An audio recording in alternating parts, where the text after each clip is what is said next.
म्हणून मी उठून उभं राहिलो का बाबा आम्हाला उत्तर पाहिजे, तुम्ही GR वाचून दाखवू नका. तितक्यात प्रवीणजी दरेकर उठले आणि ते माझ्यावर लगेच रेस झाले आणि चल म्हणून ते अतिशय वेगळ्या ह्याच्यात ते माझ्यासोबत बोलले. म्हटलं ठीक आहे, आम्ही वेळ आली तर शिव्या काय दाताय खाऊ शेतकऱ्याचं, पण शेतकरी आमच्या प्रत्येक रक्ताच्या प्रत्येक थेंबाथेंबामध्ये शेतकरी आहे. आमचा DNA शेतकऱ्याचा आहे. मला वाटतं ही सरकारची नाटकी आहे, त्याच्यामुळं कारण नसताना सरकार बदलामुळे आहे. माझ्यासोबत बोलण्यासाठी सध्या आमदार बच्चूभाऊ कडू आहेत. भाऊ, जवळपास 2.5 वर्षांच्या कालावधीनंतर पुन्हा एकदा तुम्ही सभागृहात जे आहेत ते जनतेचे प्रश्न मांडलेले आहेत. काय पहिली प्रतिक्रिया आहे? नाही, खरं तर सभागृह हे फार चांगलं एकंदरीत आणि पाहतो का सामान्य माणसाचा आवाज आणि त्याचा सरकार आणि याचा समन्वय साधण्याचे काम करतो. एवढ्या चांगल्या पवित्र मंदिरात मला ते शिंदे साहेबांमुळे घेतली आणि तो आम्ही शेतकऱ्याप्रती जी आस्था आहे जी खऱ्या अर्थानं त्याच्यातल्या काही कर्जमुक्तीबाबत असेल किंवा अधिक कुठल्या बाबतीत तुला मांडता आल्याचा आनंद आहे. मागील 2.5 वर्षामध्ये जर आपण पाहिलं तर शेकडो किलोमीटरचा सुरू जो आहे तो पायी प्रवास केलेला आहे. कर्जमाफीसाठी तुमची ती भूमिका होती, आक्रमक भूमिका पाहिली गेलेली आहे. अगदी शेवटची जर यात्रा आपण पाहिली तर मेळघाट संघर्ष यात्रा होती आणि ती सुद्धा कर्जमुक्तीची आठवण म्हणून तुम्ही काढलेली होती. या संपूर्ण काळात आता कर्जमाफी झालेली आहे. अनेकांनी तुम्हाला कर्जमाफीचं श्रेय दिलेलं आहे. मात्र तुम्ही या कर्जमाफीवर जे आहेत ते प्रश्न उपस्थित केलेले आहेत, काही ज्या अटी आहेत त्या शिथिल कराव्या असं सुद्धा तुमचं म्हणणं आहे. नेमकी तुम्हाला अपेक्षित कर्जमाफी कोणती आहे? आणि त्यांनी आता प्रोत्साहन निधी जो दिला ना, तर प्रोत्साहन निधी त्यांनी 22-23, 23-24 आणि 24-25 आणि पुन्हा अधिक काय म्हटलं का 25-26 आणि 26-27 या काळात जे कर्ज भरलेले असेल सतत 2 वर्ष त्यांना प्रोत्साहन निधी भेटेल. मग आता राहिलंच काय, म्हणजे तुम्ही प्रोत्साहन म्हणायचं, प्रोत्साहन म्हणताना ते प्रोत्साहन असलं पाहिजे ना.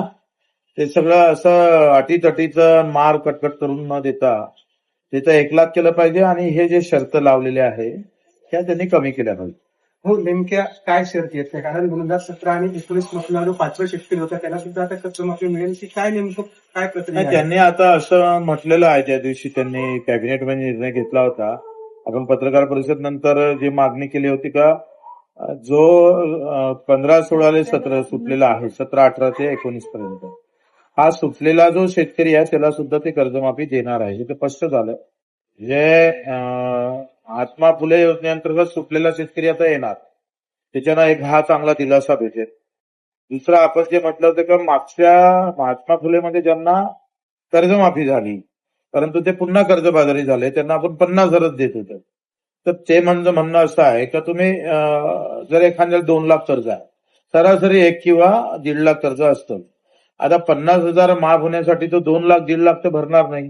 त्याच्यानं ही जे 50,000ची माफीची हे आहे ते वाढवली पाहिजे मर्यादा, ते थोडीशी जास्त केली पाहिजे.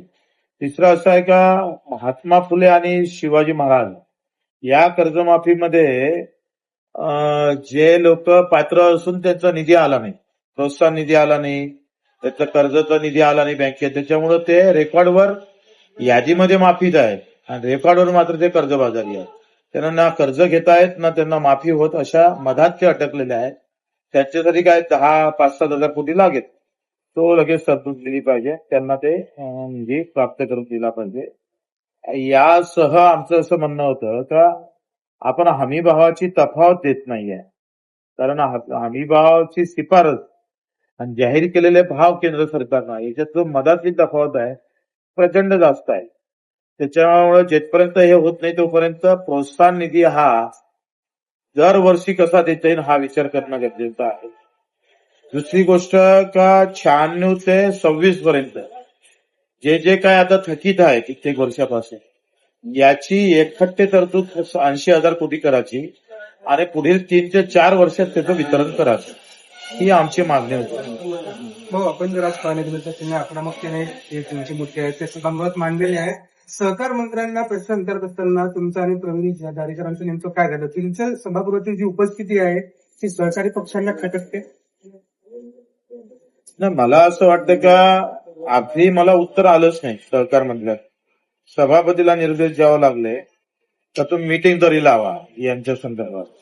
आणि प्रवीणजी दरेकर हे माझे मित्र आहेत चांगले, तर ते एकाएकी का भडकले मला माहित नाही, कारण मी सहकार मंत्र्यांकडून अपेक्षा केली होती, सभापती महोदयांना मी विचारलं का यांचं आतापर्यंत जे काही उत्तर आलेलं आहे याच्यातून कोणाचं समाधान झालेलं नाही, कारण प्रत्येकानं प्रश्न विचारले होते, काही सूचना केल्या होत्या, त्याची उत्तर येणं अपेक्षित होती मंत्र्यांच्या तोंडातून, ते येतच नव्हतं. म्हणून मी उठून उभं राहिलो का बाबा आम्हाला उत्तर पाहिजे, तुम्ही जी.आर. वाचून दाखवू नका.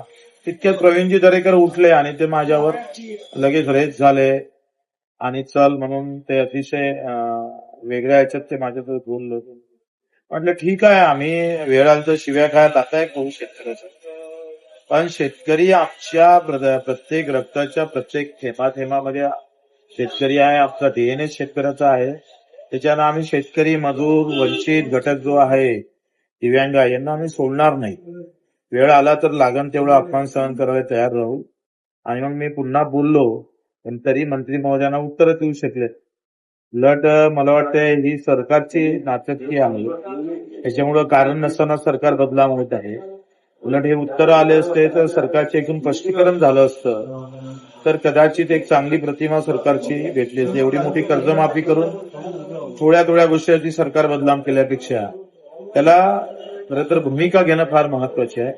आम्हाला मुख्यमंत्र्यांकडून त्या अपेक्षा आहेत, शिंदे साहेबांच्या आम्ही कानावर टाकल्या. मधातल्या काळात जी आंदोलनं झाली त्यानंतर भरपूरशा टीका झाल्या, की तुम्ही माघार घेतलेली होती, तर त्यानंतर भरपूरशा टीका झालेल्या होत्या. मात्र आता सभागृहात ज्या पद्धतीने तुम्ही प्रश्न मांडलेले आहेत त्या पद्धतीने आता जे टीकाकार आहेत त्यांच्या प्रतिक्रिया बदलत आहेत. मात्र आता एक नवी बाब पुढे आलेली आहे की तुमची विधान परिषदेच्या उपसभापतीपदी वगैरे लागणार, तसेच चर्चा थोडीशी सुरू होती. कुठेतरी बच्चूकडूंचा आवाज दबण्याचा हा प्रयत्न होतो असं वाटतं. कोणातरी पुढी सोडलेली आहे असं काही कोणी मला, कारण तिथले खूप ज्येष्ठ आणि श्रेष्ठ पण सभासद आहे, निलमताई आहे, नंतर असेल किंवा पावनाताई आहे किंवा अधिक पुरुष आहे, माझ्यापेक्षा ज्येष्ठ आहे आणि ते शिवसेनेत पण माझ्यापेक्षा फार पूर्वी आहे. त्याच्यानं मला असं वाटत नाही कुठेतरी एखाद्या चॅनलनं ती बातमी चालवली असेल आणि त्याच्यातून ते न्यूज आली असणार. त्यानं मला असं वाटत नाही ते आजकाल त्याच्यात खरं तर ती फार संविधानिक पद आहे, त्याच्यानं त्याला फार अनुभवी माणसाची गरज आहे. हो, आज जर आपण पाहायला गेलं तर उन्हामुळे यावर्षी उन्हाळा प्रचंड मोठा होता, उसाचा मला परिणाम पडतो. त्यात संत्र्याच्या ज्या बागा आहेत, संत्रा बहुतांश आपल्या भागात फिरतो आणि त्या बागा पूर्ण करपलेल्या आहेत, झाडं पूर्ण झडलेली आहेत. सरकारकडे तुमची काय मागणी असणार आहे, काय भूमिका असणार? मी सभागृहात पण बोललो की एक पॅकेज नाही आहे. 35, 25 ते 30 वर्षामध्ये काँग्रेस पासून तर आतापर्यंत एकाही सरकारनं पॅकेज दिलं नाही आणि मी सभागृहाची मागणी केली. आता माझा लक्षवेधी पण त्याच्यासाठी जाणार आहे, तर आपण पॅकेज दिलं पाहिजे ना. इतर पिकांना आपण जसं देतो तसं संत्रा उत्पादक शेतकऱ्याला दिलं पाहिजे आणि मुख्यमंत्री विदर्भातले आहे तर आम्हाला त्यांच्याकडून अपेक्षा आहे. आज शिवसेनेचा जो आहे तो मेळावा अमरावतीमध्ये पाहायला मिळाला. राज्यभरात शिवसेनेचे मेळावे प्रचंड मोठ्या प्रमाणावर सुरू आहेत. आज सुद्धा तुम्ही पुन्हा बोलताना एक वाक्य बोललेले आहात की एकनाथ शिंदे साहेबांच्या मार्गदर्शनाखाली शिवसेना आपण वाढवत आहोत आणि शिंदे साहेबांना मुख्यमंत्रीपदी आपल्याला पाहायचा भविष्यात त्या दिशेने कामगिरी आहे. कशी कामगिरी राहणार आहे, काय पुढचं नियोजन आहे? आणि मला असं वाटतं का कार्यकर्त्याला जर थोडा उत्तेजित करायचं असेल, त्याला जर काही लक्ष, त्याला पुन्हा संघटना जर त्याला बळ द्यायचं असेल तर काहीतरी ध्येय पाहिजे ना. आणि मग ध्येय तर असलंच पाहिजे, ध्येयाशिवाय तर काही होऊ शकत नाही. त्याच्यानं आमच्या मित्रपक्षांनी नाराज व्हायचं काही कारण नाही, ते नेहमी नेहमी नाराज होतात असं काय म्हणतं, कारण आता ही परिपक्व राजकीय लोकांची खरं तर हे आहे. तर कोणी पण असेल त्यांनी एखाद्याने असं म्हणावं हा मतदारसंघात माझे आमदार आहेत, त्या काळात शिवसेनेचं राज्य असेल असं म्हटलं तर मित्रपक्षांच्या पोटात दुखाचं काही कारण नाही आहे. ते दुखत असेल तर त्यांचे समजून घेणं गरजेचं असेल मला वाटतं. आज एक शेवटचा प्रश्न. आज तुम्ही बोलता पुन्हा एक गोष्ट बोलले की यशोमती ताई आणि नवनीत ताई सुद्धा जर आमच्याकडे भविष्यात आल्या तर त्यांचंही स्वागत असेल असं तुम्ही बोलताना म्हणून गेले. काही भविष्याचा वेळ आहे? माझा बोलण्याचा उद्देश असा होता का नवा जुना असा विषय असतो. आता आमच्या अगोदर काही शिवसैनिक आले, पदाधिकारी आले, त्यांना असं वाटतं बच्चू कडू आला आणि लगेच बाबा, तर माझी त्याच्या मागचा उद्देश सांगण्याचा हा होता, उद्या जर यशोमतीताई नवनीतताई जर आल्या तरी आम्ही 2 पावलं मागत घेऊन त्यांना जो मान सन्मान देण्याचा प्रयत्न आम्ही नक्की करू. अशा भावनेतून ते तर एकूणच हे होते आमदार बच्चूभाऊ कडू. एकूण अधिवेशनात त्यांनी मांडलेले जे प्रश्न होते, अधिवेशनात जे काही घडलं त्या संदर्भात त्यांनी आपल्याशी चर्चा साधलेली आहे. अवकाश बोरसे लोकमत.com अमरावती.